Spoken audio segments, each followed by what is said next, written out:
Welcome to The Less Stressed Life, all about making this your time to feel freaking awesome about your life, health, and happiness. This podcast of The Less Stressed Life is hosted by Krista Bigler. Krista is an integrative registered dietitian nutritionist who specializes in reducing food-related stress, inflammation, and symptoms of food sensitivities. To learn more, visit lessstressedlife.com.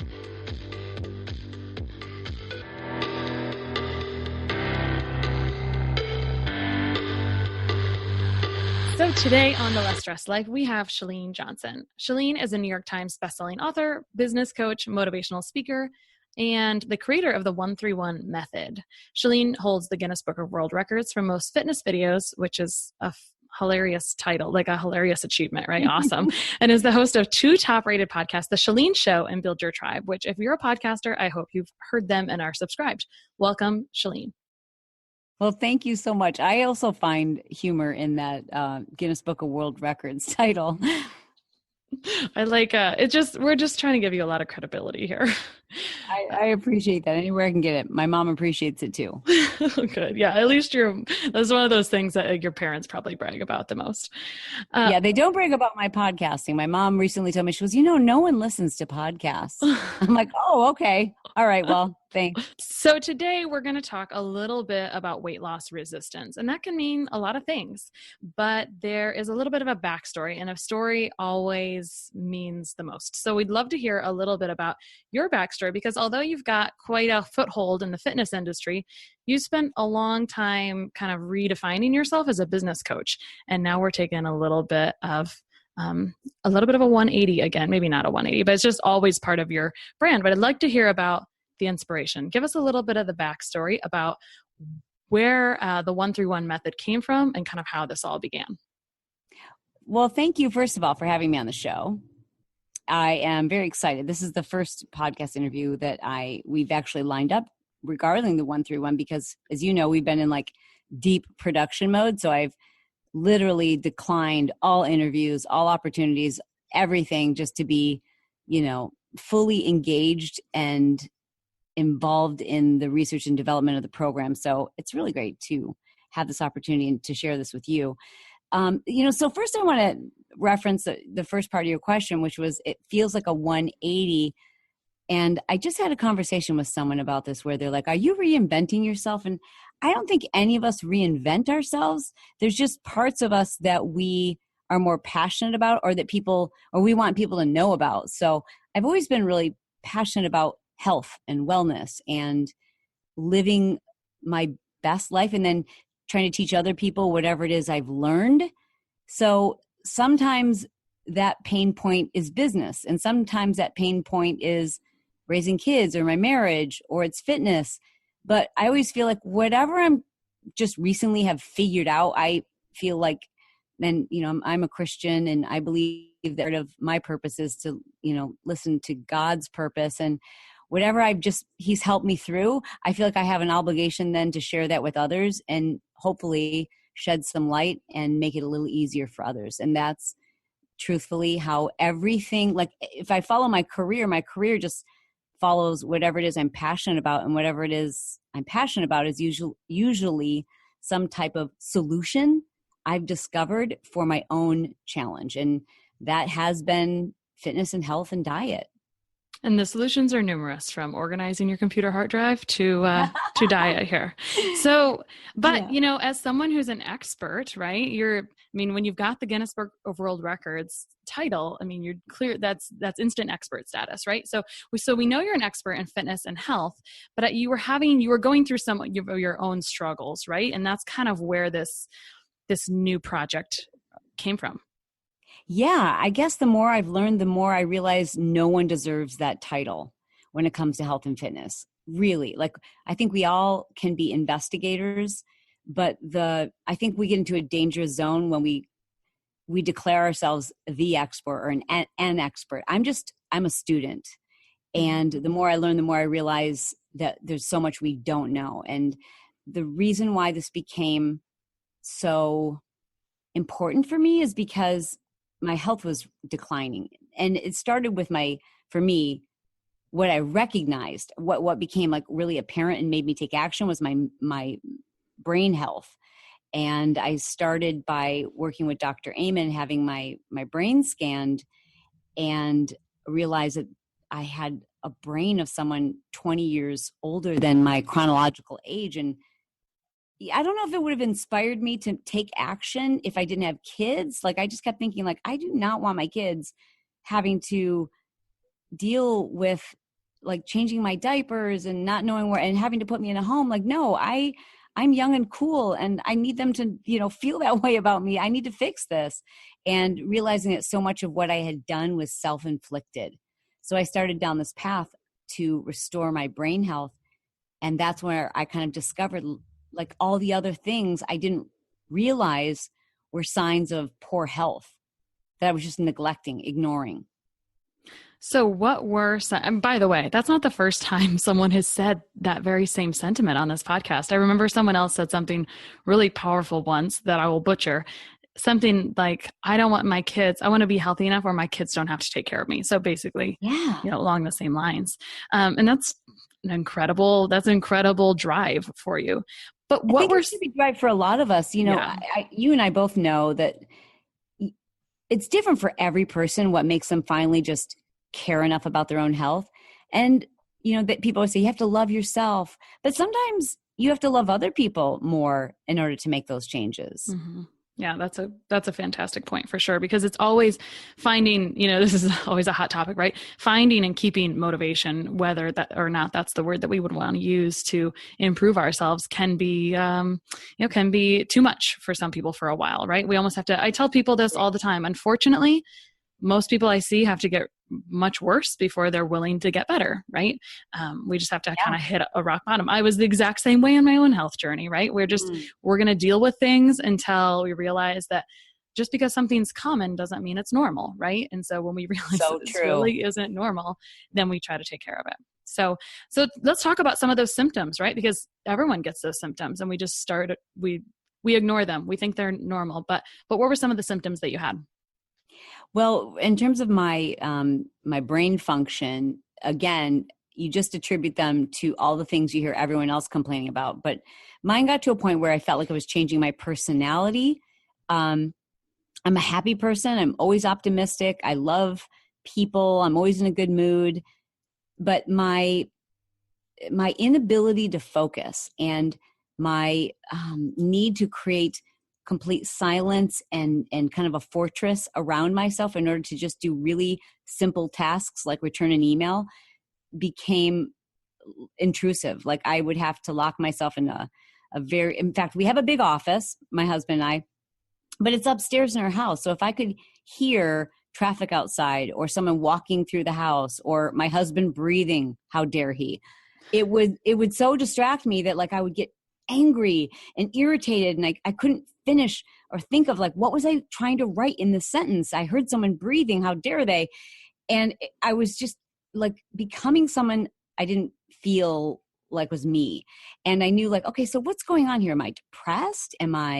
Is my brain not working right? And that's what led me initially to look at my brain health, and then realizing that, again, because of chronic sleep deprivation and likely what I didn't realize was malnutrition, I created a lot of brain damage. In addition to that, some concussions. So as I started down this path to like heal my brain, I realized I kept getting the same thing over and over and over again from my doctors. Like, you really need to look at your diet and exercise. I'm like, okay, this must just be something they say to everybody. And I don't want to be that person that's like, do you know who I am? But I really did feel like saying, do you know do you know how I eat, and do you know how I exercise? Like, this is what I live. This is what I preach. How can they be telling me that I need to pay closer attention to my diet and my exercise? So I went and had full lab work done and a full nutritional panel, and started working with an integrative medical professional to see, okay, what am I deficient in? And that's when I discovered I was virtually deficient in every vital nutrient and mineral that you need for just average health. And I was like, are you sure these are my results? It just didn't make sense to me until it was explained that it was likely the result of like a really bad case of leaky gut. And that was a rough bottom to hit, right? The denial. You know, it's funny because I was happy because I was like, oh, you know, like it's when you're sick and you don't know what it is, Mm-hmm. or when there's a problem or anything, like even with your car, like once you know what the problem is, I think it's a happy moment because then you're like, cool. Well, now at least I know what this is, because it just didn't make sense to me before that why my nutrition kept coming up over and over again. And then it was like an awakening. I'm like, everyone's been talking about leaky gut and I've just been ignoring these conversations because that term sounded like something that I didn't have in my mind. So I never paid attention to any of the correlating side effects or what that term actually meant. But once I started digging in, it was like the answers just started pouring down. I'm like, oh my gosh, this so relates to brain health and the way that I feel and what's going on with my metabolism. Like it all just started to make sense. Mm-hmm.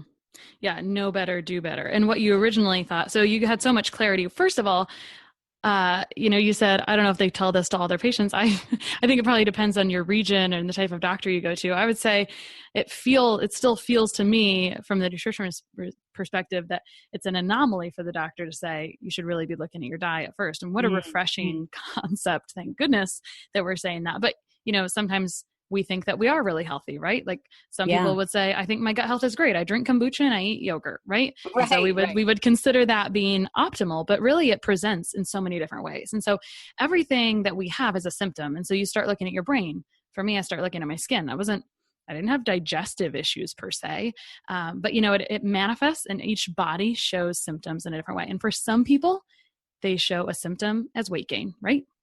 Right. Absolutely.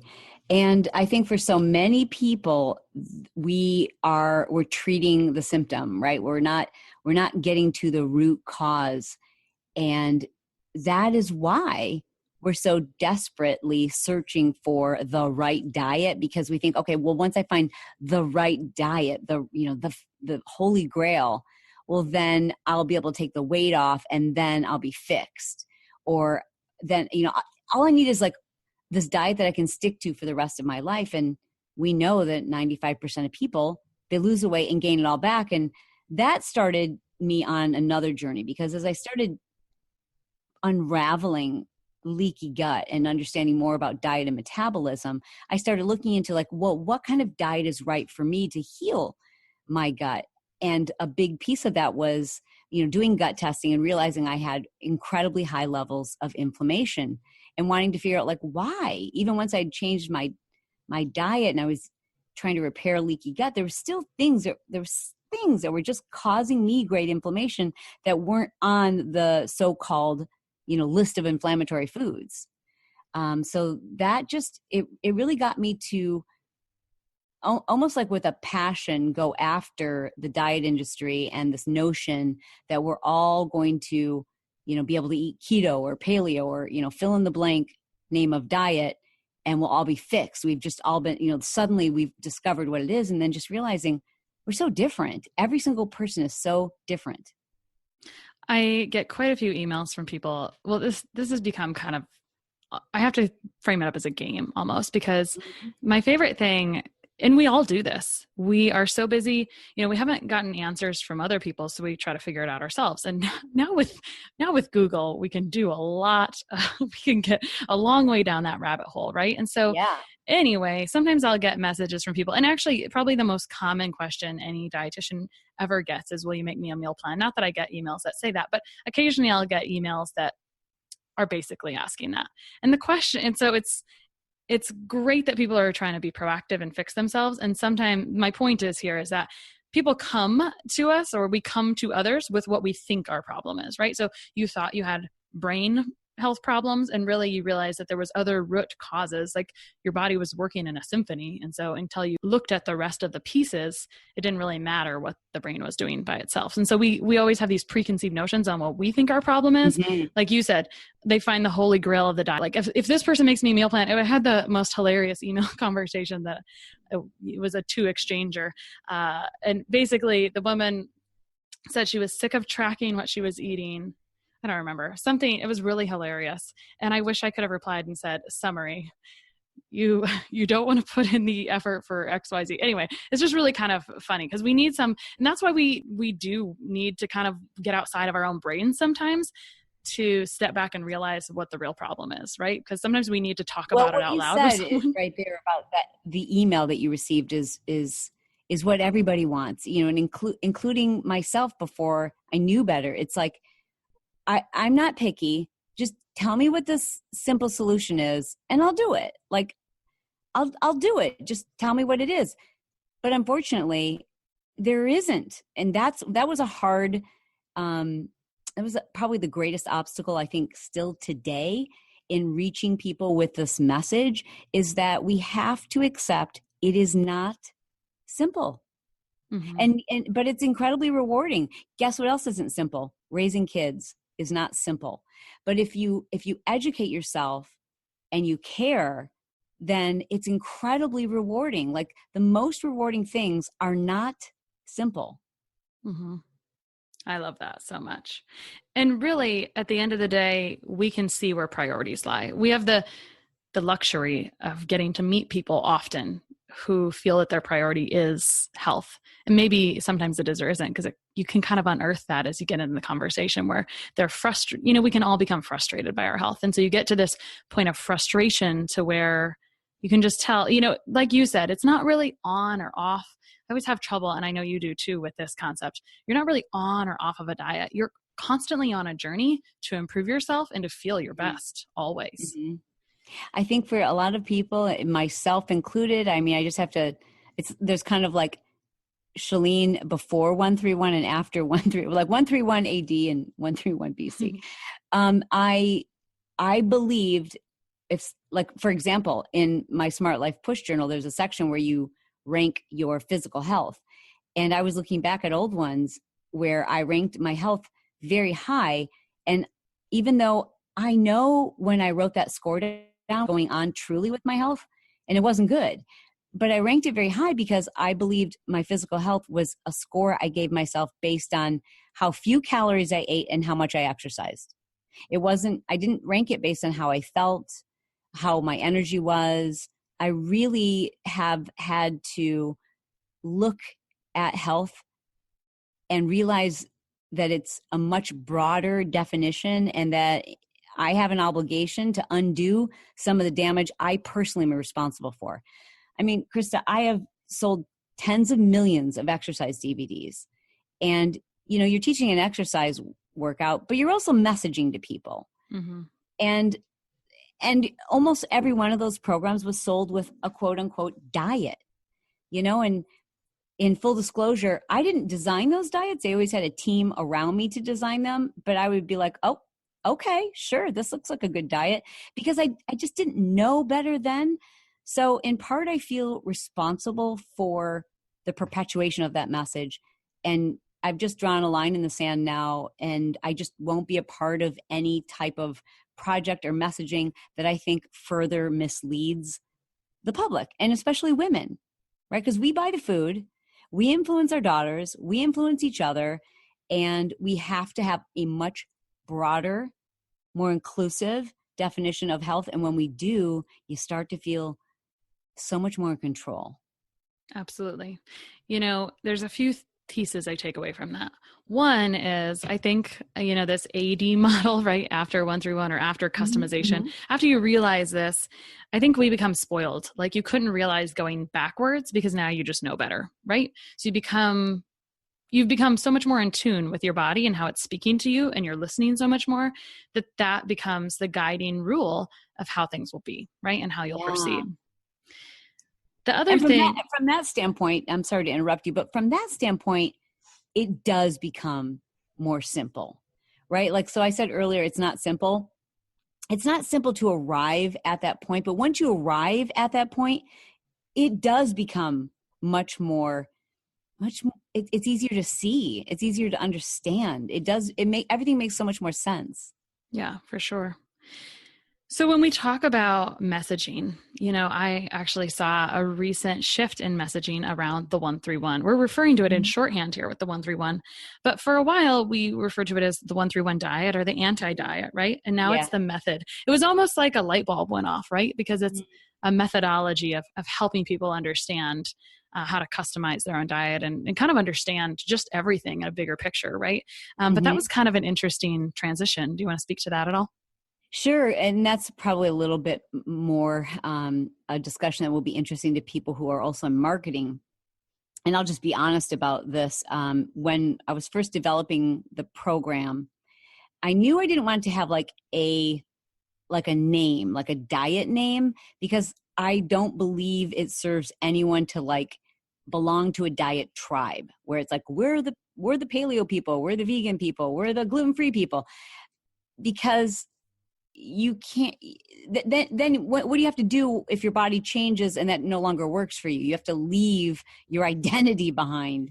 You have to believe that what you once believed was wrong. Like it's just not a healthy place to be. We need to have a more open mind. So I knew I didn't want to give it like a name that people could attach in that way. So I would use numbers, number one. And then number two is I gave it the word diet because honestly, I wanted to help people who are looking for a diet. And I'm just going to be honest right now. And I wanted to, like, I don't want to say trick them, but like, go, okay, you're looking for a diet. So, we're going to get you in the door. And then you're going to realize it's about your health. Surprise. You know what I mean? Like almost like this is for your own good. Yeah. But the more I try to explain the messaging and calling it an anti-diet and how much I hate diets and the whole notion of being on a diet, it just didn't feel right every time those words came out of my mouth. And the way someone would say, well, describe the 131 diet, I would say, it's a method. It's a methodology that allows you to phase your diet. And it just came to a point where I said, I really don't care if it hurts us in terms of being more or less marketable. It just doesn't fit. So it's got to go. I like the change.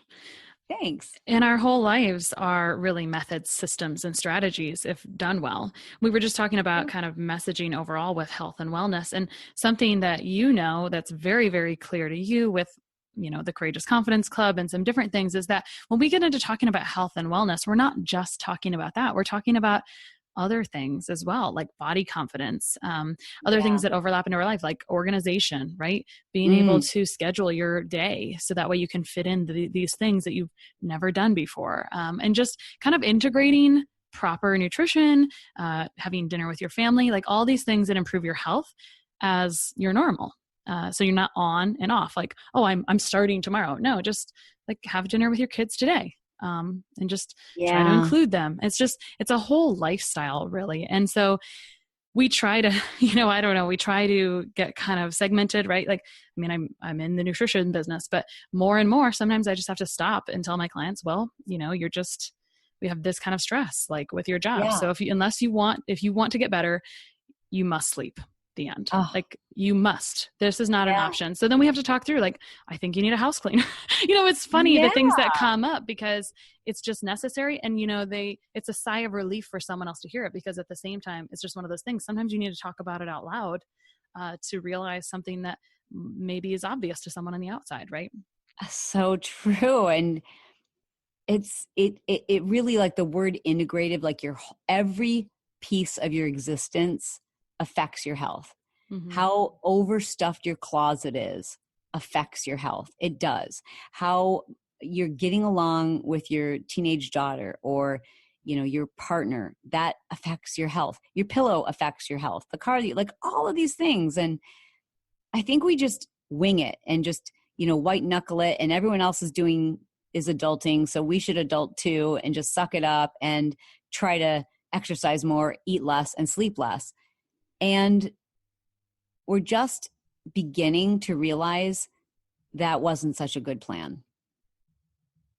It's not a burden. Sometimes I'll just sit here and write notes while we're talking. It's not a burden. It's, we have an opportunity every day, right? Yeah. To make it just a little bit better. And so if we go through it, every time you get knocked down, because we all have those moments where we get a little knocked over. I had a client recently, I was feeling kind of knocked over by that case, but you got to scrape yourself up off the ground regularly and say, this is going to be great. We're going to learn so much. You're going to know so much about yourself because of these trials that you've had to go through. Right. I mean, so even when I was going through my own health issues, before I realized I had significant gut issues myself and other root cause issues, I think there was a point where I said, I wish I had some personal attachment to the issues that I love talking about and speaking about. And then, it happened. So even though it was rough and there was tears and it's hard to go through a healing journey, right?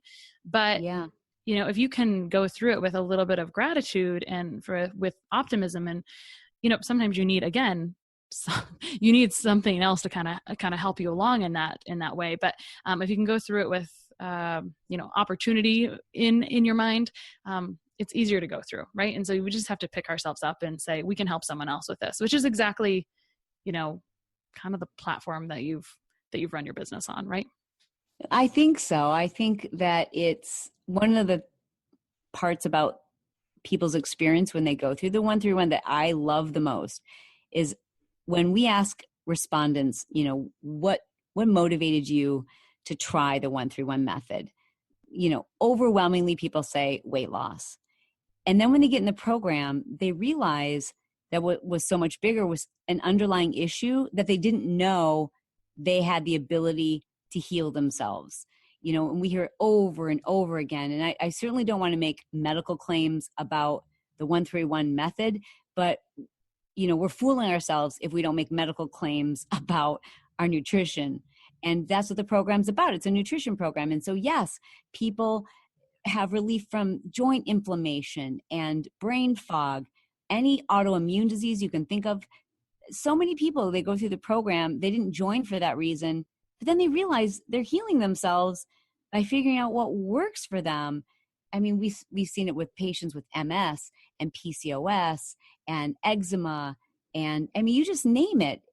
And that's the part that becomes really exciting to me, because they're like, wow, I didn't even know that having migraines every day at 4 p.m. wasn't normal. Right. And that I wouldn't have to suffer from that. Like I didn't join this program. I wasn't motivated to do it because, my feet hurt every morning when I woke up. But now I'm motivated to continue this the rest of my life, because I now realize so much of what I was suffering from or just dealing with and thought, well, I'm getting older or fill in the blank, that I actually have the ability to control my health or affect my health by what I'm doing in my life. And not just food and not just exercise, but stress and sleep and toxins in your environment. I love all of that so much, because the goal, when we empower, that's a goal of this show as well. It's for people to say, I didn't even realize that was a thing. And for people to feel more confident moving forward, to just, to have a lot of confidence, right? To feel like they're in control in the driver's seat for sure. So confidence really does come with that knowledge. When I always say, when I'm feeling insecure, either about a meeting or a new venture, if I can just spend a couple of days kind of digging in and researching and, just educating myself, I just feel so much more confident. And I think that's true for all of us in any area. Yeah. Practice makes perfect. And that's the same message is true for your health. If you feel frustrated by it, it's because you just need to keep practicing. You just need to practice a little bit more. So when we talk about weight gain and weight loss resistance, there's a couple things that come to mind. And this leads me into a couple listener questions that we have that maybe kind of summarize some of the topics or the themes that we've talked about. So there's a couple things for me that come to mind. Is this really a mental block or a mental resistance or a physical resistance? So the first listener question I have is about having that mental block or mental resistance. So this question is, imagine that you have a family member that says he or she wants X, like weight loss or something, but for some reason always gives up. How do you offer support and encouragement without depleting your own energy or investing hours of your own energy onto that person only to quit or make excuses? Oh, the hardest people to reach are the people that we love and care about the most. It's always the people that we're closest to.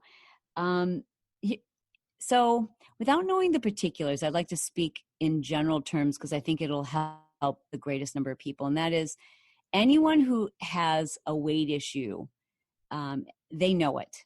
Whether it's like 5 pounds or 50 pounds or 100 pounds, they definitely know it. And they want to do something about it. But change is scary and change is hard. And we will never motivate. We are less likely, I should say, to motivate the people that we love by giving them helpful suggestions, because it feels like an attack on their identity. And it feels like they're not good enough. They feel like, what if I fail? Then I will fail you. So my recommendation, even though it's really hard with the people we love the most, is to just love them more and lead by example. Never speak about weight.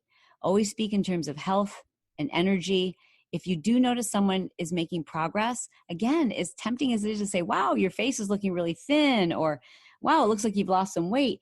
Try as you might to notice skin, hair, eyes, energy, mood, because those things have less of a physical attachment to it. And the one way we can motivate the people around us to change is when they feel loved and supported.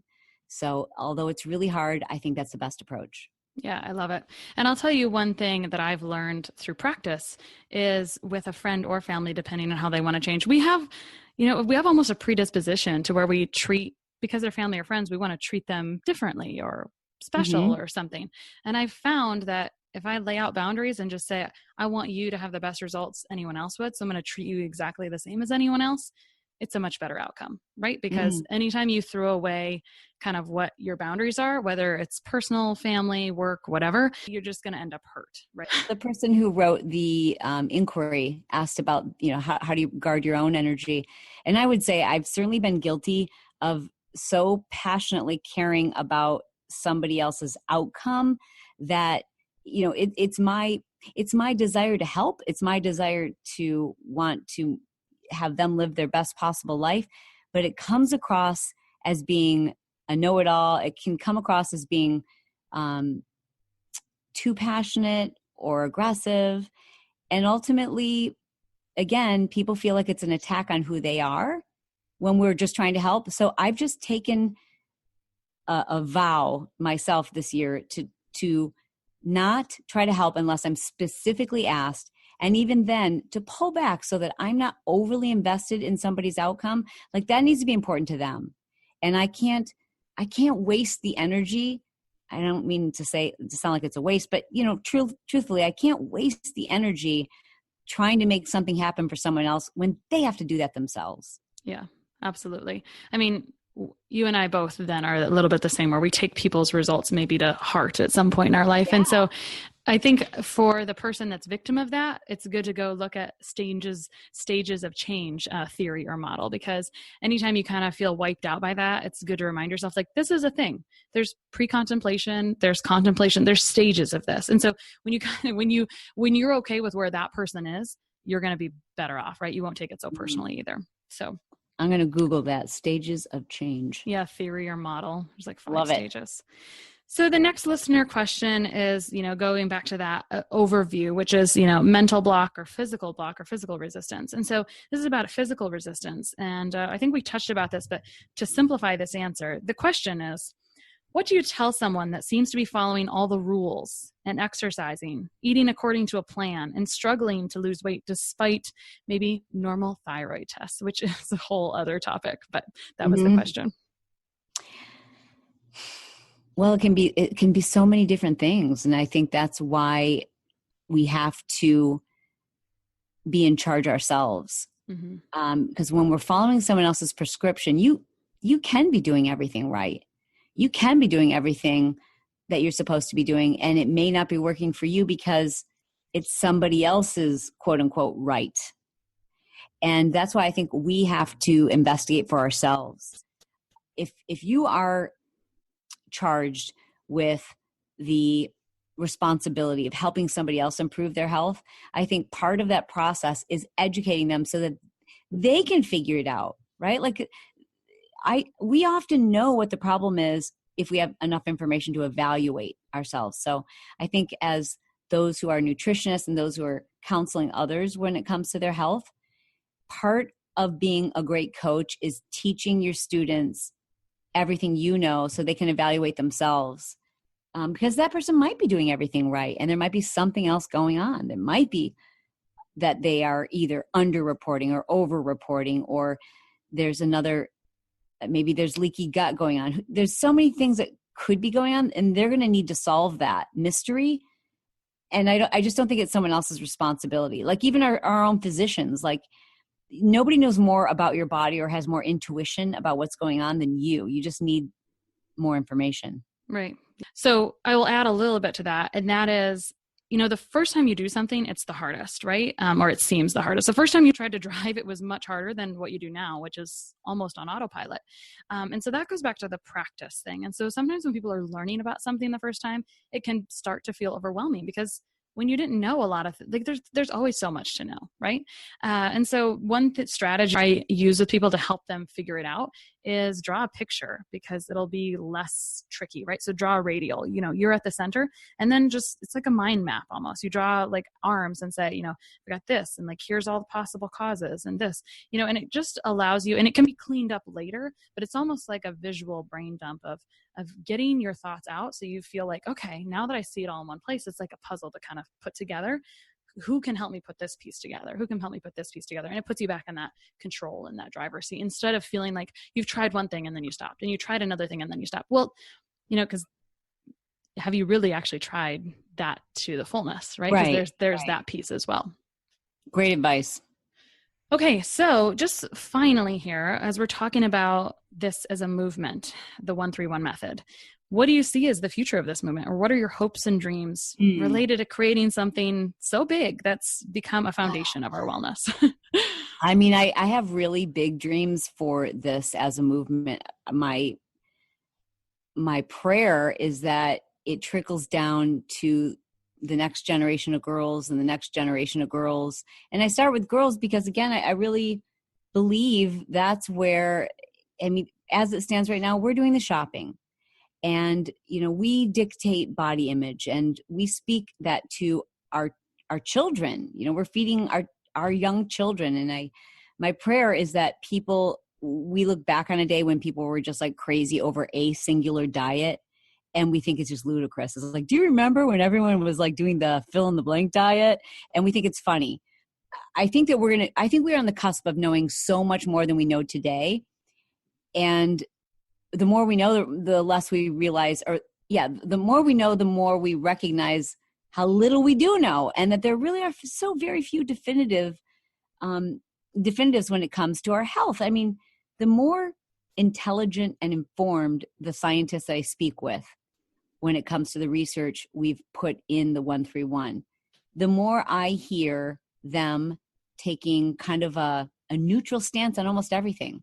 Like even when I had the chance to interview Dr. Walter Longo, who's the professor, the researcher who's really behind a lot of the research regarding autophagy or autophagy, depending on how you pronounce it, and the research that we're learning about how the body heals itself with fasting.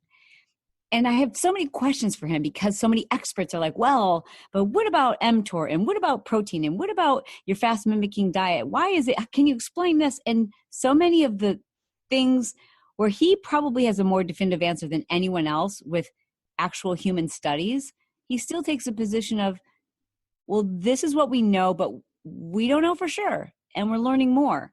And I think that's a really important stance to take. Like, whatever we know now, we have to have kind of a soft boundary and realize that new research and technology will be available, that we might need to change our position or our stance. And it's best to just take a scientific approach to this stuff and just say, rather than having it define who you are, the way that you eat or the way that you exercise or the way you live your life, is to just say, I just want to do what's best.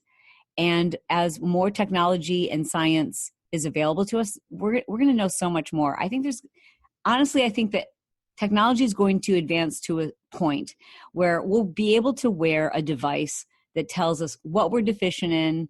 We'll have home kits that will very accurately tell us what's going on in our gut biome, how to evaluate supplements. We're going to know if we need 20 more minutes of sun and if we are okay with 7 hours of sleep, or if because of who we are, we actually need 9 hours. Like, I think a lot of this right now, we just have to go on best practices and conjure. But in the very near future, and I think within the next 10 years, so much of this, we're going to be able to just dial it in, and it won't be a hypothesis. We'll actually know, and it'll be very specific to our biology. And I think if I had to put a tail end on that, it's that don't be disheartened because that technology isn't available now. You don't have to wait 10 years to start feeling your best today, right? Because why would we wait till tomorrow?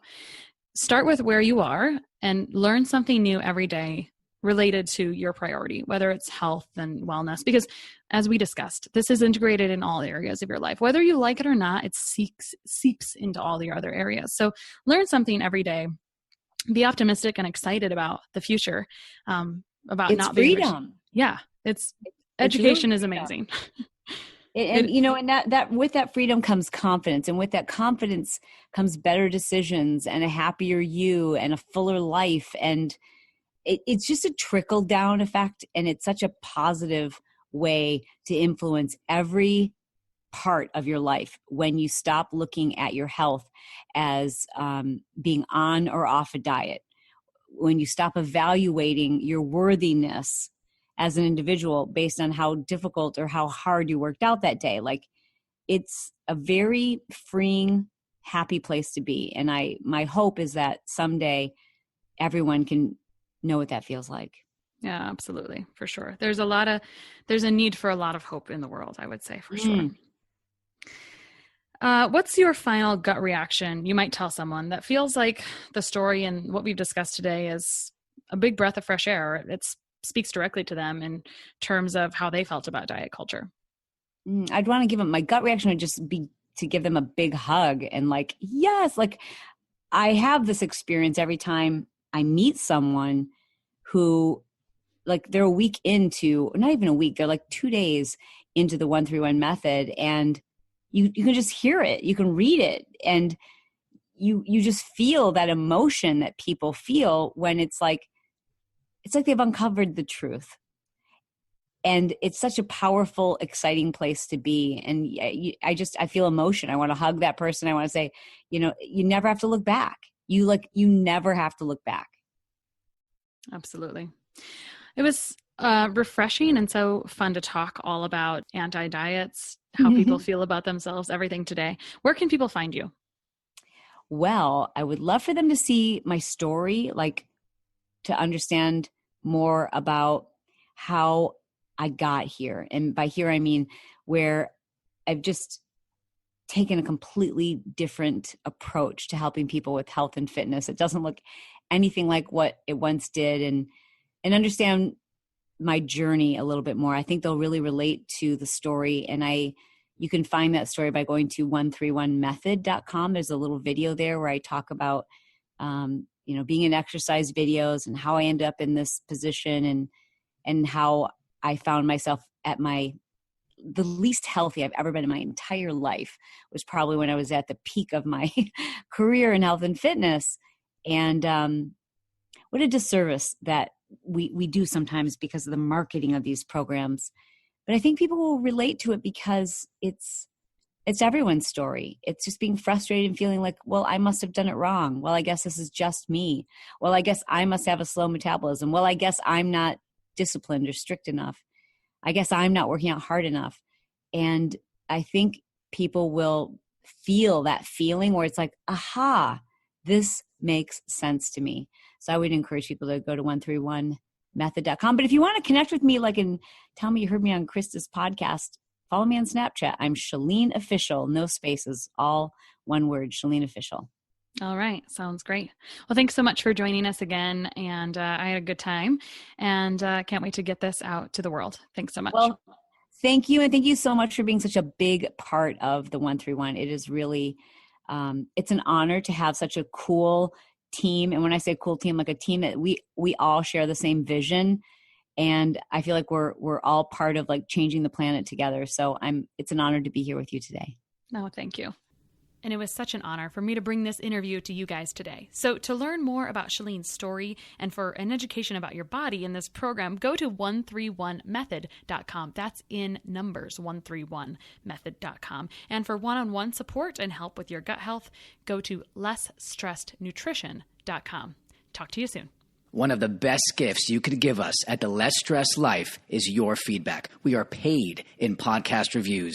If you enjoyed this or any other episode, please leave us a review. In the iTunes store or from your podcast app, just search for Less Stress Life as if you're not already subscribed. Click on the banana face image, scroll to the bottom where it shows the text of other reviews, and write a review. While you're there, hey, make sure you hit subscribe. For Android or Stitcher users, you gotta go to the desktop site and search for Less Stress Life, and then scroll down to leave a review. Stitcher doesn't load Apple reviews on their site, so if you want, you can leave a review in both places. Your feedback means a lot to the success of the show. Thanks so much for taking the time to do that. You rock.